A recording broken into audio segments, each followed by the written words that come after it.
Welcome to Exploring A Course in Miracles. I'm Emily Perry with the Circle of Atonement. And today I am so happy to be speaking with Jer Swigart on the topic of peacemaking as a spiritual practice.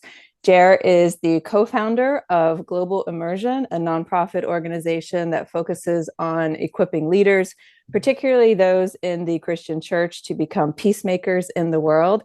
I am such a fan of the organization that I showed up in swag. Jer and I didn't plan this, but we're both showing up in our Global Immersion shirts.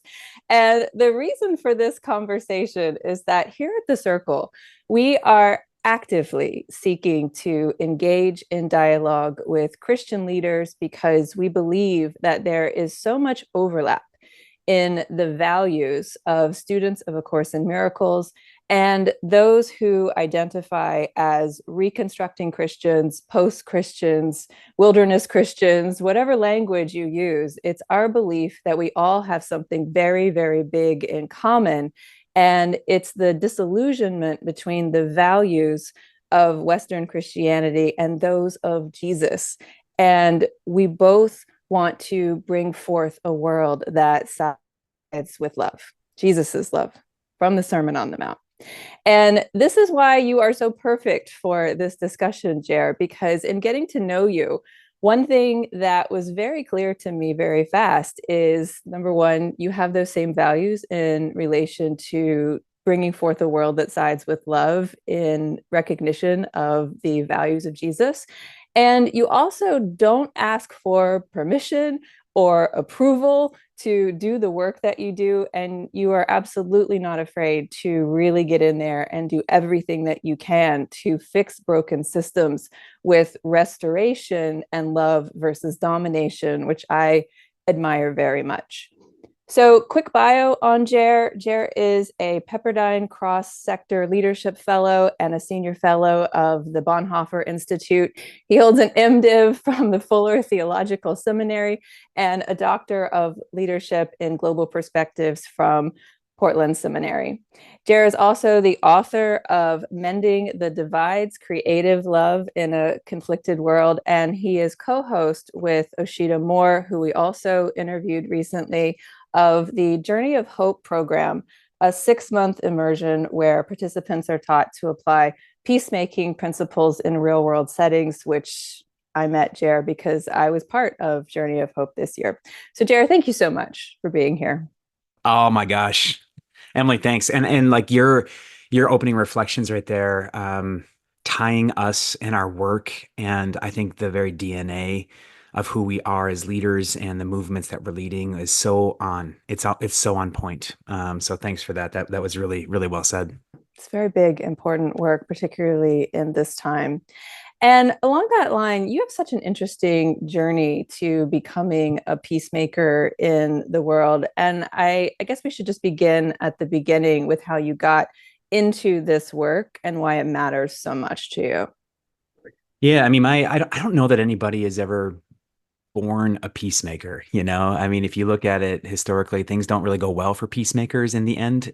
It's a dangerous way of life, love, and leadership. And so I think peacemakers are formed, not born. And so my genesis in this was an earthquake that happened in northern Pakistan in 2005. I grew up before those moments as a evangelical kid between a dairy farm and a military base in Midwest Wisconsin, and had a particular ideology around America and God's special favor on America and what it meant to be Christian, which usually meant to be a particular political persuasion in America. And then, growing up, I'm a product of 9/11, and I watched that unfold. And over the next course of maybe 4 years, watched airplanes crash into buildings 10,000 times and began to absorb the notion that Muslims are dangerous and our enemies, right? And so then in 2005, when an earthquake happens in northern Pakistan, I probably couldn't have pointed that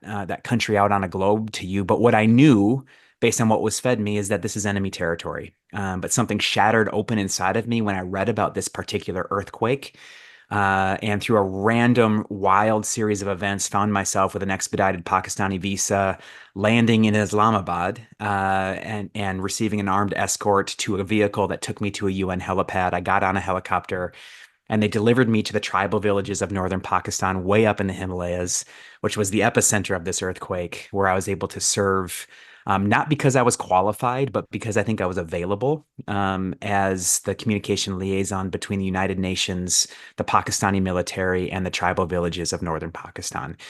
Now, I'll say this that, again, I didn't go to be a peacemaker. I went in response to a catastrophe, and while I was in a helicopter, I had a notebook in my hand because that's how I think. When I got out of the helicopter, the Pakistani general saw the notebook, figured this guy must write or communicate, and said, "This is your job." Um, and so again, in the what it taught me in that moment is that peacemaking doesn't necessarily require that we go get a whole bunch of new tools. We probably already have the tools for the work in our hands. They've probably already been there for decades. It's just a matter of redeploying them in the direction of repair. And so for me, what that meant was for the next 4 weeks, I sat at a fire with a Pakistani general, and we listened to 157 sets of village elders tell us what happened when the earth shook, how many people they lost, how many buildings they lost, and what they thought they needed to make it through the winter.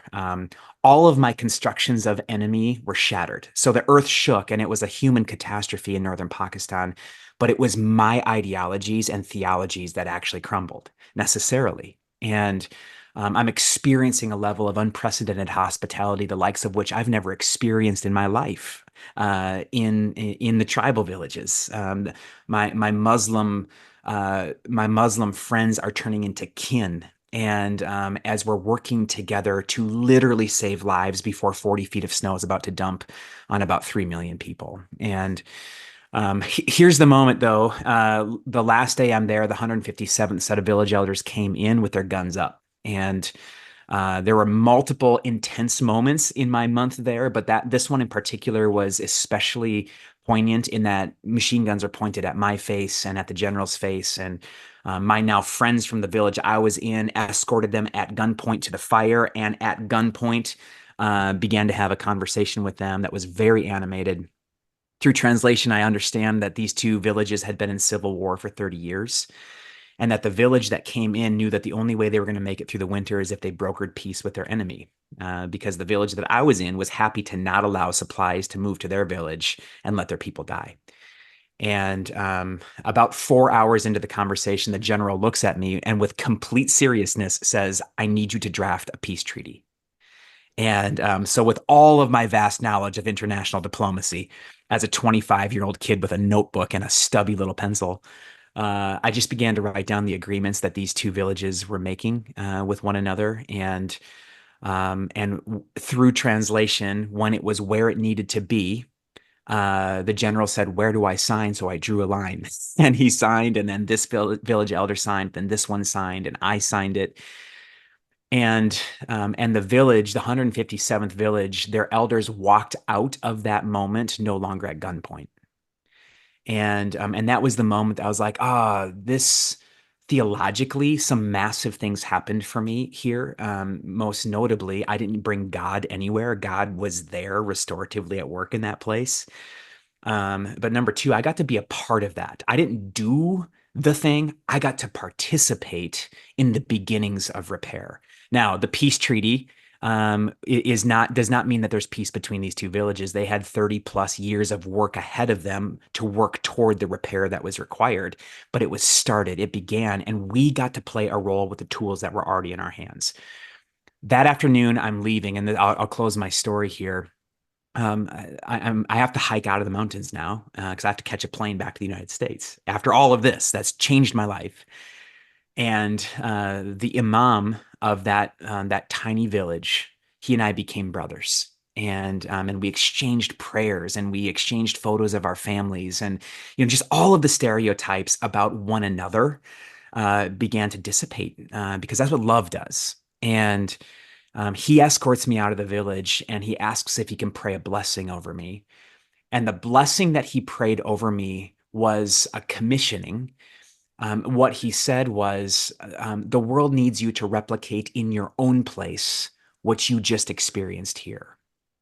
Now, that didn't mean him saying, go get trained up to like join the United Nations and broker peace deals all over the world. He was saying you need to actually figure out how to enter into the points of pain in your own places, internally, interpersonally, and institutionally.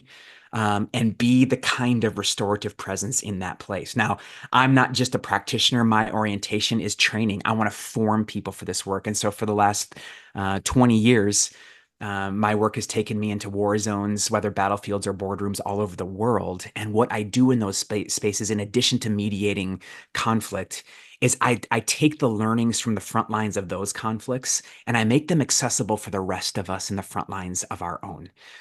Few of us are going to go to the tribal villages of northern Pakistan, so that story can be exotic. The point is, I was available. I used the tools that were already in my hands. I was teachable. I allowed my certainty to soften and my constructed enemies, that all that stuff started to crumble. I began to enter into co-creating relationship that actually meant that people who weren't going to make it were going to make it now. And when you have an experience like that, it can't not shape the rest of your life. Yeah, it's an incredible story. I've seen the picture of you and that you look so young. You know, this 25-year-old kid who is just in found himself in Pakistan because of an ideology that I assume is rooted in your Christian background of caring for the Yeah. neighbor regardless of where they live. Yeah. And so ideologies can work both ways, right? They can work to there. It was a ideology of love that got you there. And Hmm. also there's an ideology of hate that has torn these tribal villages Yeah. apart then, and I assume now. And so in your peacemaking work, I'm wondering like what drives you? What are you trying to dismantle? And what Hmm. is it that you'd like to see instead? Yeah, yeah. A couple things. I mean, I'll speak organizationally first, and I'll maybe land this in a story. I was in Washington, D.C., about to deliver an analysis to evangelical leaders, and this was after a really poignant moment in our country's history. And the night before, I was having dinner with some friends who were not evangelical, maybe post-evangelical, certainly post-church, and one of them asked me like, why are you here? And I said, well, I'm going to offer this analysis to some American Christian evangelicals. And before I could say anything, this one friend said, what are you going to say? Because here's what I want you to say. She goes, I want you to tell them that they're the most dangerous people on the planet. That we don't see them as the hope and we don't see them as irrelevant. We see them as a liability and we are committed to working around them.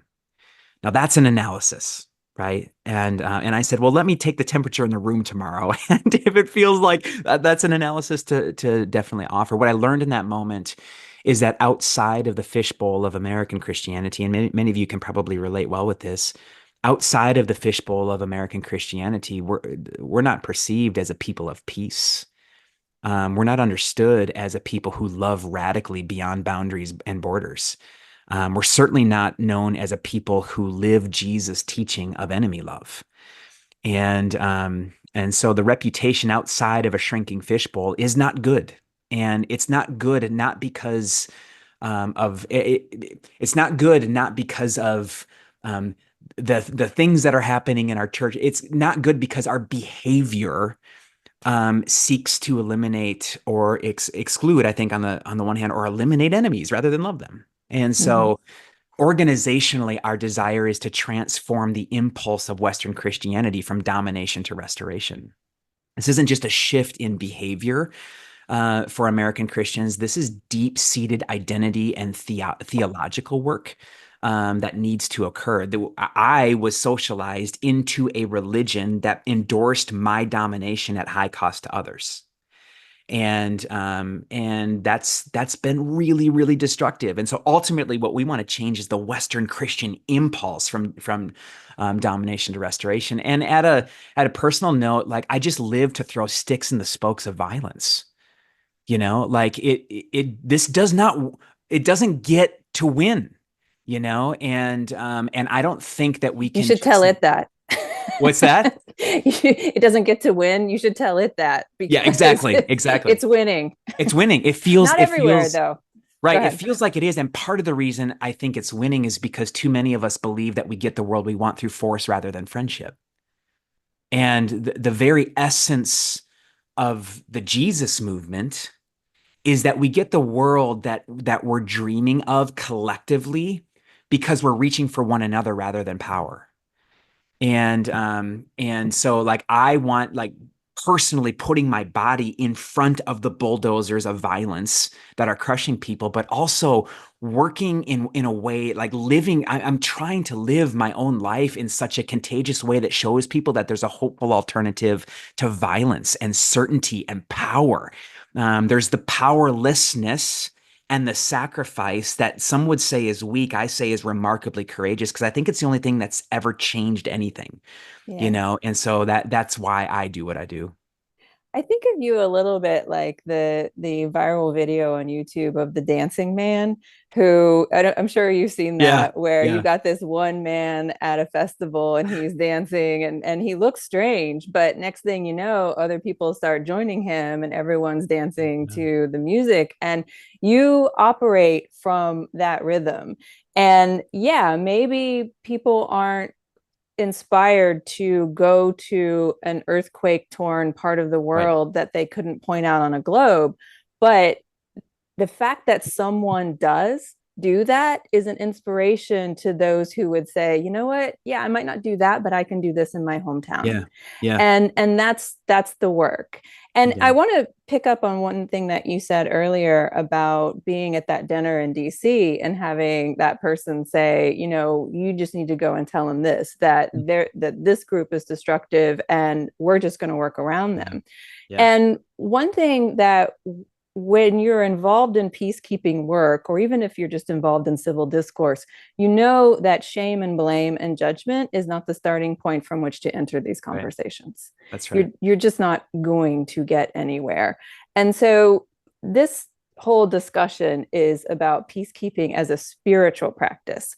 And Hmm. so I'm curious as to how you view peacekeeping as your spiritual practice and how you maintain a practice when Yeah. it gets really tough as it does in your work. Yeah. Yeah. Yeah. For sure. For sure. I mean, the first thing I would say, if I can push back just for a second, is even around the semantics of peacekeeping. I don't know that peacekeeping is the spiritual practice that I aspire for. Peacemaking is.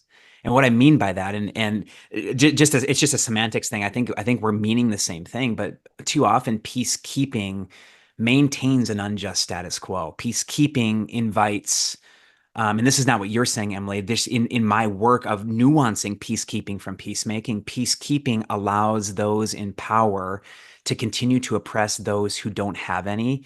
And what happens, I think, is there's a forced truce. There's a silence that that emerges out of peacekeeping. Peacemaking is disruptive.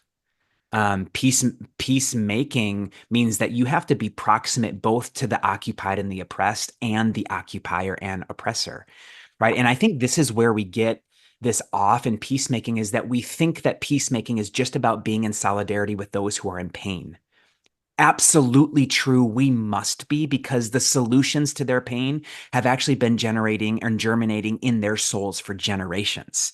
We have to be in solidarity with those who are in pain. And people who look like me and embody the body that I have also better be really good at being proximate and in relationship to those with power. To your point, Emily, not in a way that's just simply speaking truth to power, but forging the currency of trust for long enough where I can begin to work with them to help them understand the ways in which their ideology fleshes out in ethic and policy that crushes people. And oftentimes in ways that they are completely unaware of. So peacemaking for me requires solidarity with those who are in pain and trust with those who are in power if we're going to actually see anything change, whether it's in boardrooms or in cities around our country.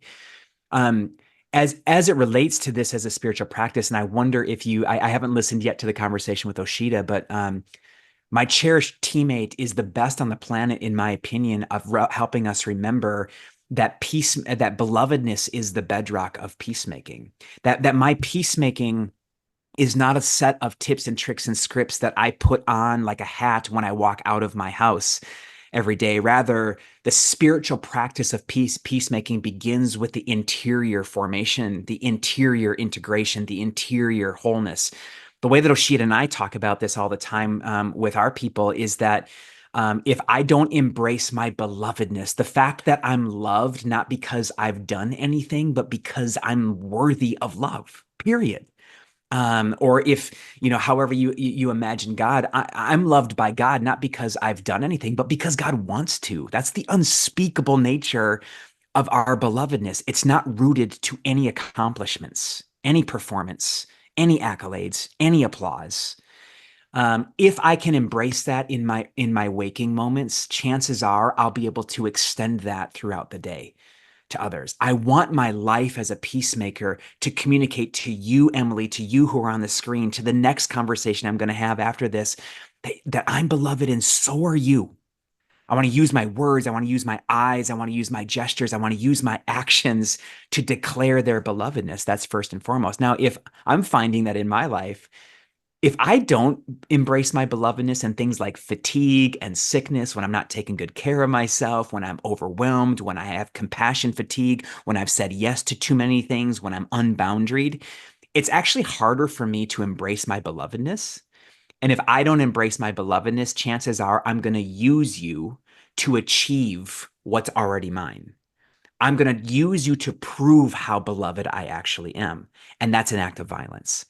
So Mhm. this stuff, the way of peacemaking is not it's not for the professional humanitarians and the pastors and the faith leaders and the politicians and all. Peacemaking is for all of us, and it actually begins with our waking moments. It's fundamentally who we are, such that the impulse and the actions of our lives are reparative.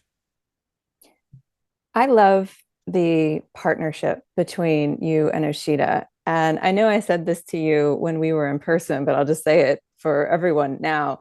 There's qualities that you each bring out in the other. So I'm sure anyone watching or listening can tell that you are a very like, get in there, let's do this right now, let's fix broken systems. And Oshita has the same passion and the same values, but she's coming from this place of we need to Mhm. see each other's belovedness first. And it's from that Yeah, place that we do this work. And so I think you pull a passion out of Oshita and she grounds you that's right. in a really beautiful way. And your partnership is it has benefited so many, myself included. Mm. One thing that drew me to your work is this idea of belovedness. I told Oshita when I interviewed her last week that I think that her work is among the most closely related to A Course in Miracles that I have seen in the world. Because I know Mm. you're not a course student, but what we do in the course is we look past the body, the personality, the behavior, and even the character of Mm. another person to see that invisible divine reality in them. And Mhm. that's the place from which we love them, forgive them, heal them, pray for them, etc. And I'm sure seeing so overlaps with what you teach, what Oshita teaches, and this is what creates beloved community that's going to Yeah. heal our world. And Yeah. so the reason why I'm so interested in these conversations is because I think we're coming from the same place, Yeah. and we have more reason to work together shoulder to shoulder in I want to say combating, but that's the wrong language, in healing Yeah. the broken things of our world. And Yeah. and at the very ground of all of this for both of us, I know, is Jesus. And you said something really interesting recently in another interview that I was listening to in preparation for this one. You said that when you moved to San Francisco and were part of a church, you discovered that the congregation knew exactly who the king was, but didn't know what the kingdom meant. Yeah. And I love that line. And I'm wondering if you could say more about how Jesus inspires the work that you do. Oh yeah, yeah, yeah. I mean, I feel like I'm on a lifelong journey of discovering a more legitimate Jesus that's worth my life, you know. One of my one of my literary mentors is a guy by the name of Brian McLaren, and he writes in a book called A Generous Orthodoxy, a chapter titled "The Seven Jesuses I've Known," and he just tells the story of his odyssey to understand a Jesus that looks less like him and looks more like the Jesus of Nazareth who shook up the world, you know? And I feel like that chapter names the story that I've been living. Yeah, I mean, I growing up in the Midwest, I was given a construction of Jesus that endorsed my accumulation of wealth and power and safety at high cost to others. And we didn't use that language. Like I wasn't consciously competent of it, and neither really were those in my faith communities. And like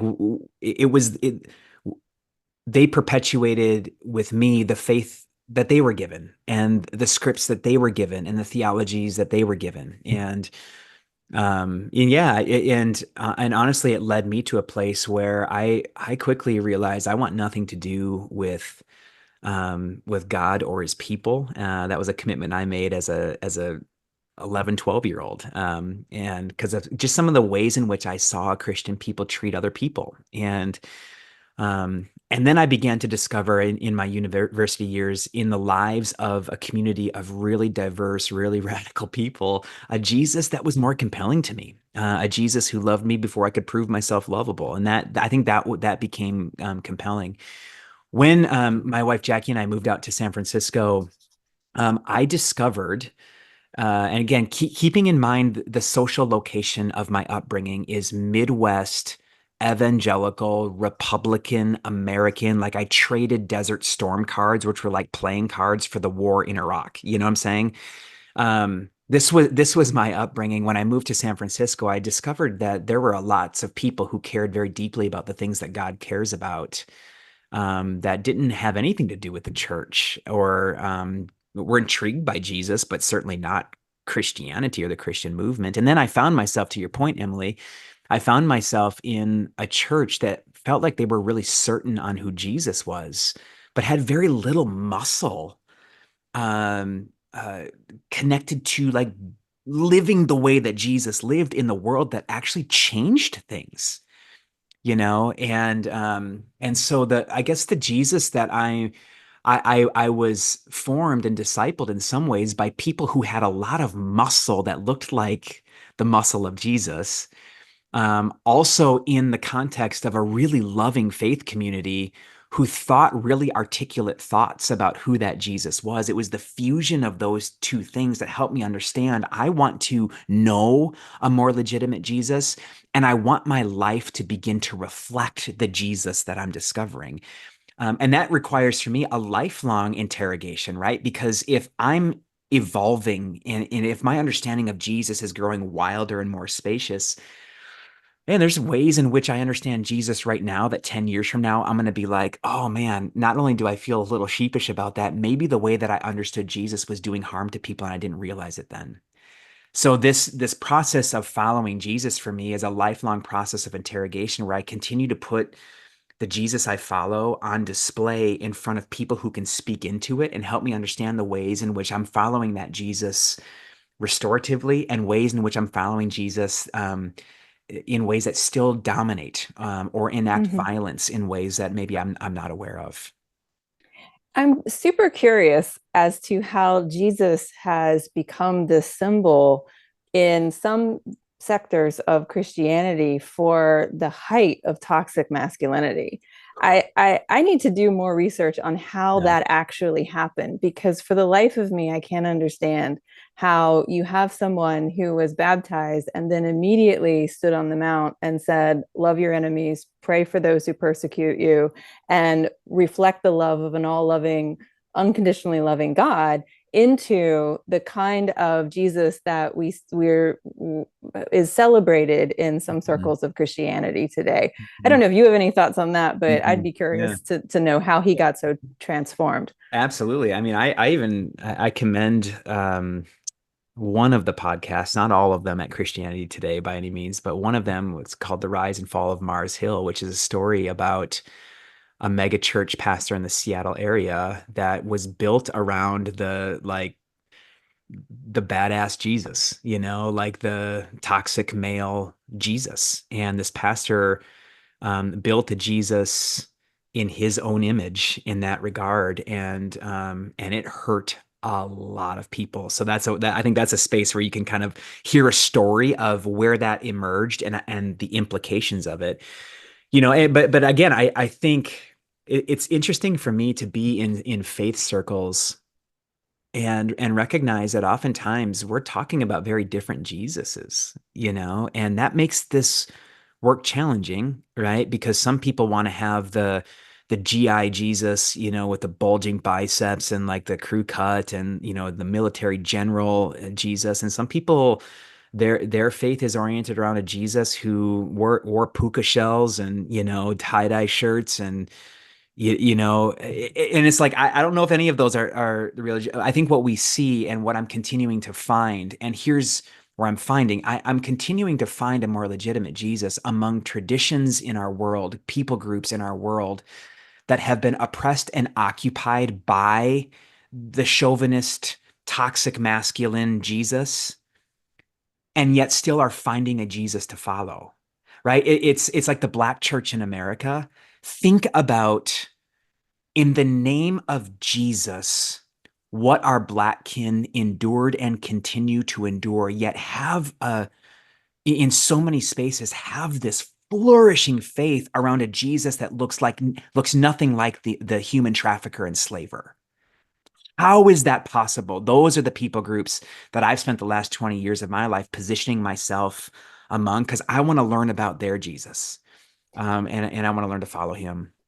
Oh, I love that. I want to learn about their Jesus. Yeah, I think part of the reason why I'm so drawn to the work of Global Immersion and the work that Oshita is doing, when I knew about Oshita before I found Global Immersion, is because it's so akin to the work of Martin Luther King. And I have the same respect for how do you get into the real teachings of Jesus. And I love that King used language like Jesus was an extremist. He was an Yeah, extremist for love, though. yeah, How are we getting out there and being extremists for love in the face of so many who are extremists for hate? yeah, And so that Jesus is who I want to know as well. yeah, And as course students, we're not on a mission to, at least here at the circle, we're not on a mission to convert anybody. But I have seen so much, again, overlap between what we believe about Jesus and progressive Christian churches and post Christians, those who have left the church but retain that connection to Jesus, those who are in the wilderness trying to figure out what's next for them, but who have just left the church because they disagree mhm, with theological yeah, practices that and leadership practices that harm. And yeah, so what we want to do is not so much convert, but just blow wind in the yeah, sails of like, yeah, you're on to the right guy, you're on to like, keep with the values of this guy and you will not go astray. And I mhm, love your language around this because it's like, I want to get to the heart of who he really is, and I want to base my life mhm, around those ideals, because yeah, we have that in common. yeah, Okay, so obviously we are, well, as of this recording, we're in the middle of an election season, very contentious presidential election here in the States. And for those around the world, we're going into the holidays. And so we're all going to be having these conversations with our families that can get contentious and have even broken friendships and families mhm, up. And mhm, so I'm just curious as to what advice you would give someone who's kind of gearing up for the holidays yeah, and wants to be that presence of love in a yeah, family who may hold very different views. yeah, yeah, yeah. Such an important question right now. Like yeah, I'm staring down uh the potential of a national crisis, regardless of an outcome of an election. And my hope and prayer, y'all, is that whatever it is that happens on November 5th or November 6th helps us actually find each other again. And because I do feel like so many of us, and I have to grapple with this in my own life. There are days that I believe that I get the world I want through force rather than friendship. And I have to repent of that. And I'm not going to be a peacemaker if I live into that hunch or that conviction. And so, yeah, right now, honestly, I appreciate the notion of gear up. What does it mean to gear up? What are the tools that we need in our tool belts as we move toward the ballot box, as we navigate our cities, as we move toward a Thanksgiving table for those of us in the United States and beyond? And on the one hand, I would say with the notion of gear up, I don't know what that does to your body, but that kind of flexes me a little bit. Like gear up, and like I almost feel this happening in my body, and I think that's the antithesis of what it means for us to gear up at the moment. I think we need to take really good care of ourselves as individuals. I think the contemplative work that we're doing right now in the lead up to November 5th and the holidays is absolutely critical. We need to be anchored and we need to be centered in whose we are and who we are. Um, we need to do whatever it is that we need to do to embrace our belovedness again today, because as we move into the Thanksgiving table, if I haven't embraced it, chances are it's going to be hard for me to see your belovedness too.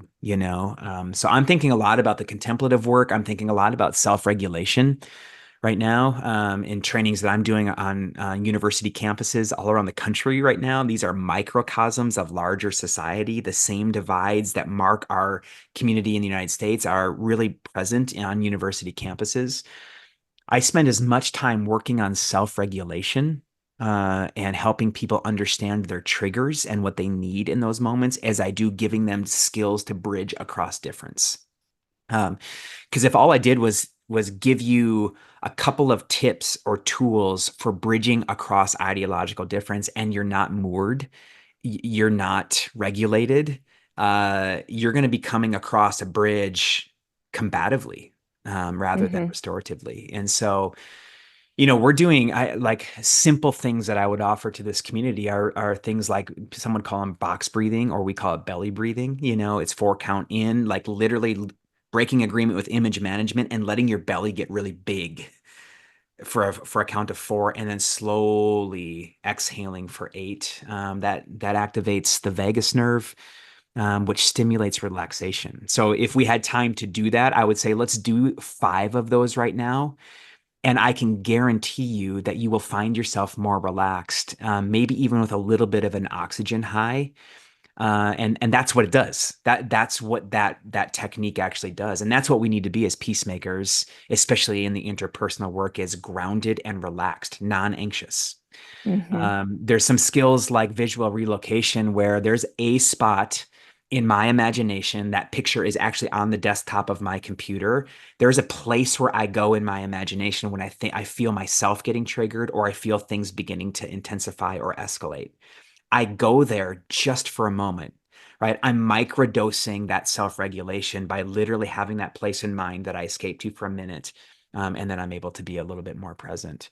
Um, Conversationally, what I'm trying to do when I'm bridging across difference is I've just recognized that meeting somebody in ideological sparring is not effective.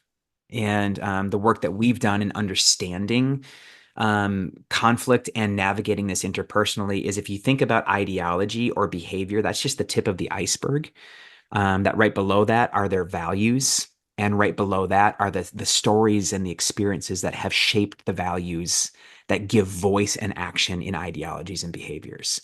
So around the Thanksgiving table, or at in your communities, or, workspaces, or whatever it is, when you hear the ideological talking points, it's actually completely ineffective to try to spar with a person right there. Because in so doing, it's going to turn into 2 people trying to prove the superiority of their own ideas.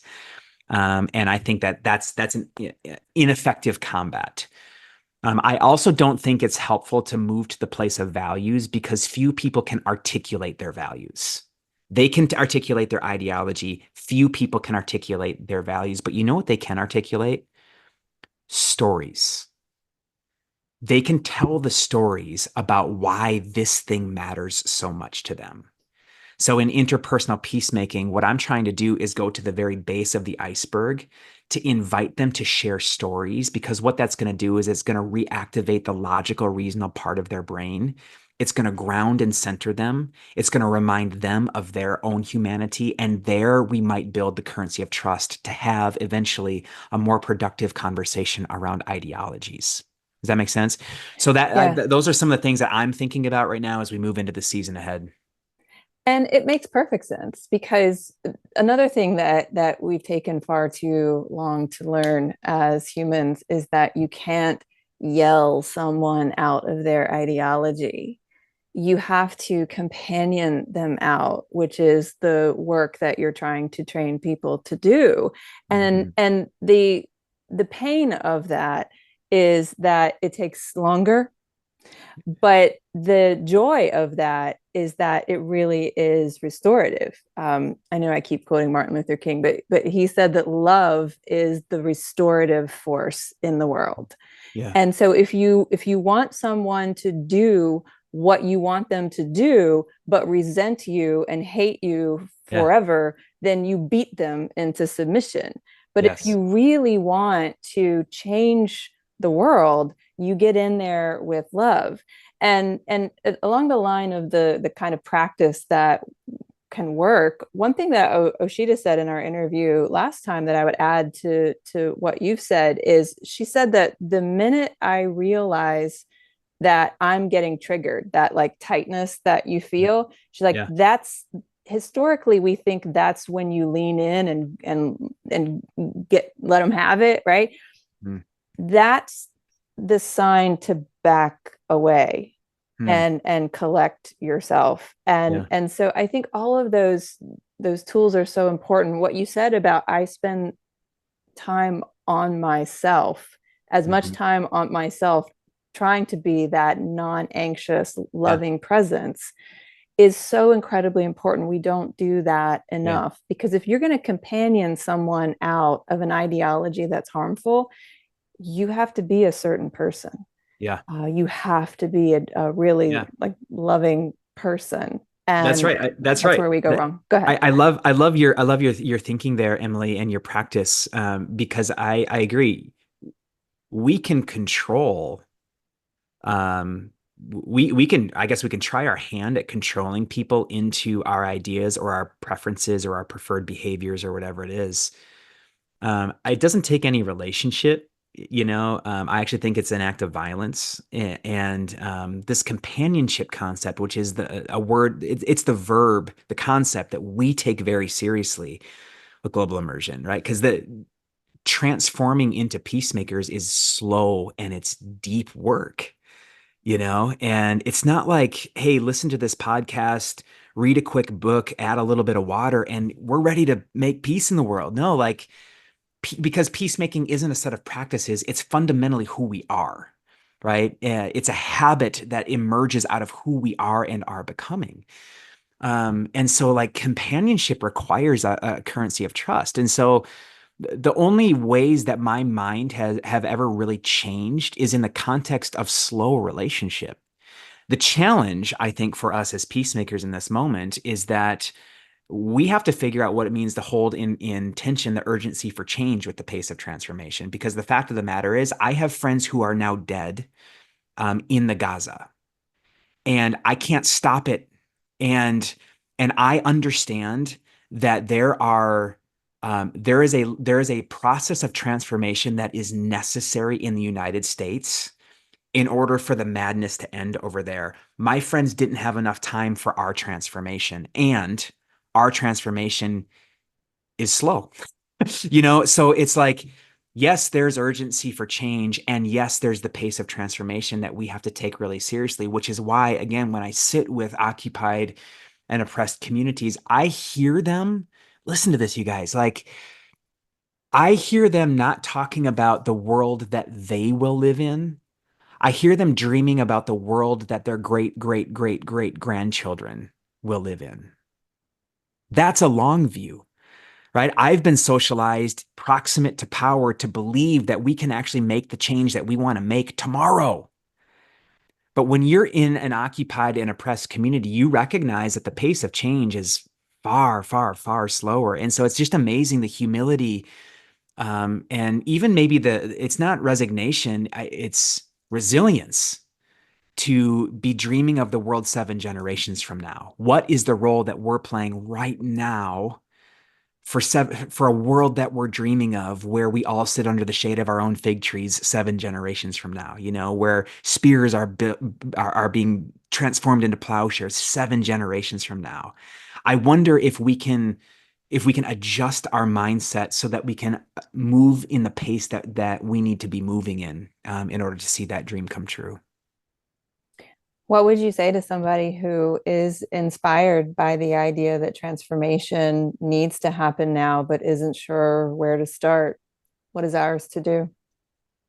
Yeah, I mean, I think that's why Global Immersion exists. I think that's why A Course in Miracles exists. Like, we're here to actually offer companionship. I don't think transformation happens in a vacuum. I think we need guides for the journey. And I think that's why Global Immersion is in the world. And I think that's why A Course in Miracles is in the world. And so I'd say get connected to these communities and to these resources that we're putting into the world. Join in what's going on with the leadership cohort that you experienced, Emily, where you actually get this slow, comprehensive companionship, not just for a 6-month program, but in perpetuity for a lifelong journey of transformation. We have to be finding ourselves in relationships with guides for the journey, peers who are committed to this with us. And then I think we also need to be figuring out how to give it away and live contagiously, and so I don't think any step is too small to take. I think listening in on this conversation is a step. I would ask you to consider what is sparking in you. And you don't need somebody to tell you what the next step is. What's the next step that you feel compelled to take, whether it's toward proximity with that family member who you disagree with, or it's toward one of our organizations that are saying, we want to companion you in your transformation. Don't be sparked and not take a step right now. The world can't afford it. Yeah, amen to that. Along that line, as we wrap up here, I want to talk to you a little bit about what we called in Journey of Hope authoritarian reactionary Christianity. And it's a form of Christianity, obviously, that aligns itself with authoritarian political movements, opposes progressive social changes, and seeks to restore past social norms that marginalized so many. And along the line, I'm struggling with trying to figure out why this ideology is so attractive to so many.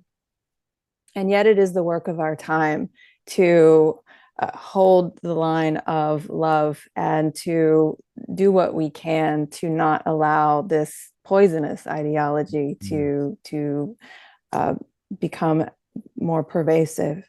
And I was on a webinar yesterday from Sojourners Magazine, which I also have a lot of respect for. Mm-hmm. And it was a panel of Christians, and someone asked the question of, why don't you have more faiths represented here? Why don't you have someone Jewish? Why don't you have someone Muslim here? And the answer, I thought, was super powerful. They said, because we don't believe the targets of Christian nationalism should bear the brunt of resisting it. Mm, mm.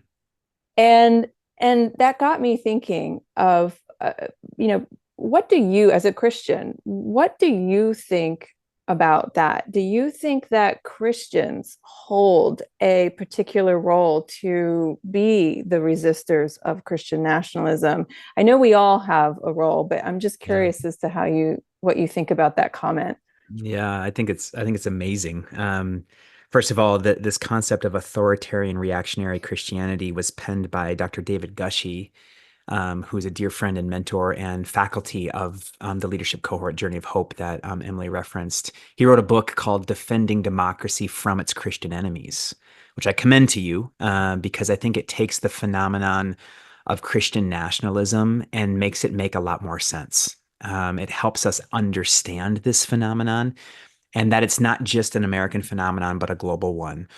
Um, I think I think that the conundrum, I think the phenomenon, I would say the pollutant, the toxic pollutant of whether you call it Christian nationalism, this unholy fusion of the Christian religion with partisan politics. Um, I think it's an in-house problem. And the what makes it very challenging is that uh, it's been beneficial to too many who now have attained such a high level of power and prominence, that it's the stranglehold that they have on it, and the platform and the volume of their voice and their influence is so significant, that yeah, it's in-house, but it's doing damage to the world. And as it relates to, so yeah, I think it's ours to do. Now here's the problem. I think that there are movements within Christianity that have said, we're going to reject this ideology and this, and we're going to isolate ourselves, or we're going to extract ourselves from this movement and not. We're gonna build alternatives, which I think is a strategy, and I think it's a viable strategy. I think the problem is,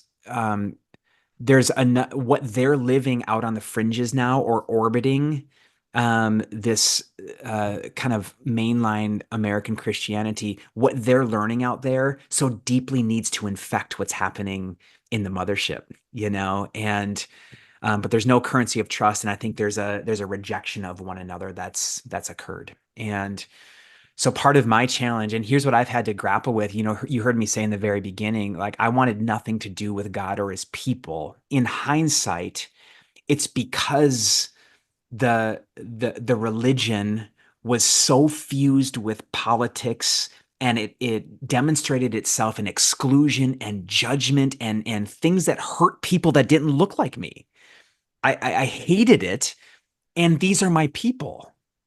These are my people. So when I'm in the trenches with occupied and oppressed people learning about their Jesus, you want to know what they tell me? To a person, they tell me, go do work with your people.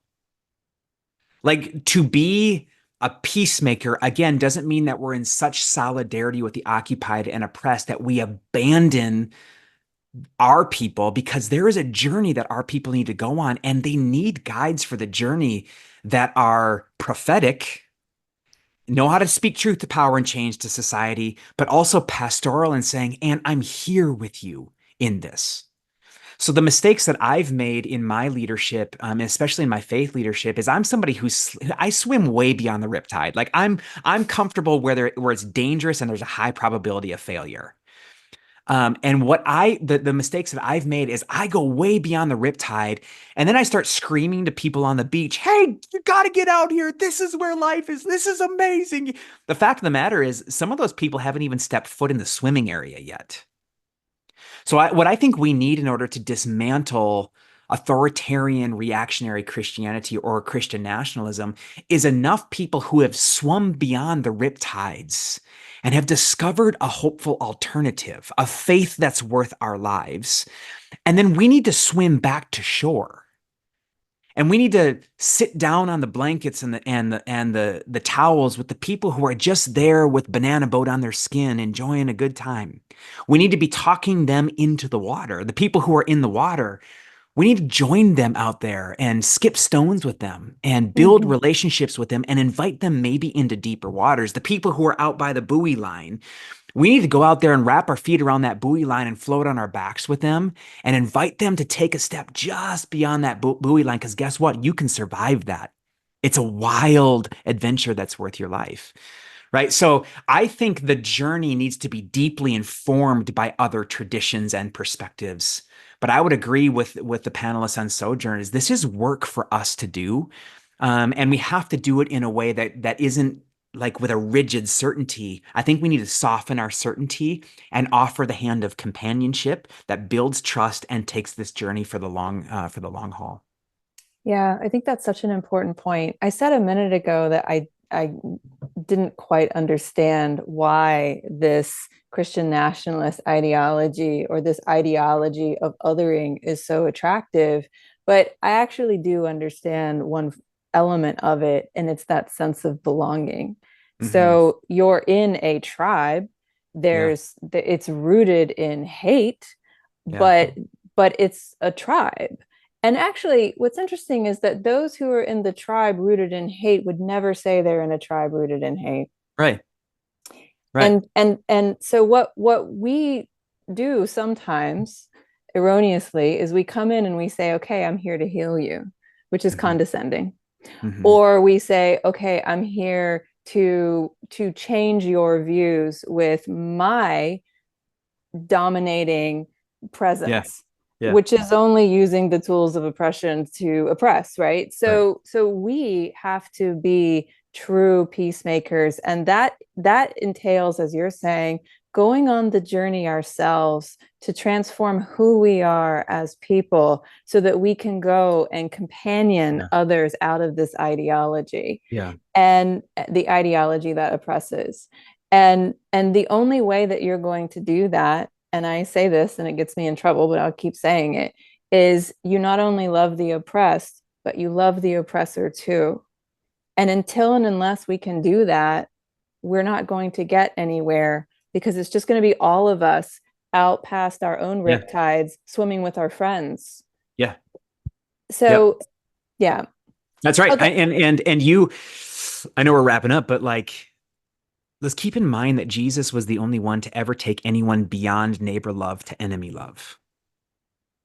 So like, who cares if you keep getting in trouble for saying that, Emily? That is the most radical teaching, the most revolutionary teaching of Jesus. And it's not for the faint of heart, right? Like, and here's the thing, No, as it's very we lonely. It's a yeah, very lonely position. as we move beyond neighbor love to enemy love, those who once loved us, they will begin to enact visceral and violence upon you to try to correct you. You can anticipate but that's why your organization exists. That's why my organization exists, because we're not just offering tools, we're shaping community. We're crafting community of people who know what it means to absorb the violence of their own people as they're fighting like peacemakers for their souls. And Mhm. so let's keep getting in trouble for saying love the oppressed and the oppressor. Now I'm going to love the oppressed differently than the oppressor, but like I pray to God that I continue to grow in my capacity to love both groups. Mm-hmm. Yeah, that's what it's about. And that's the work of genuine peacemaking. And that's the work of Jesus. You don't just love some, you love all. Yeah. And okay, we're wrapping up, but I do want to give you some time to talk about global immersion. For those who aren't familiar with your organization, tell us what you do and your vision, and also Journey of Hope, because Yeah. as I mentioned, I was part of that program, and I do highly recommend it to others who are Yeah. interested.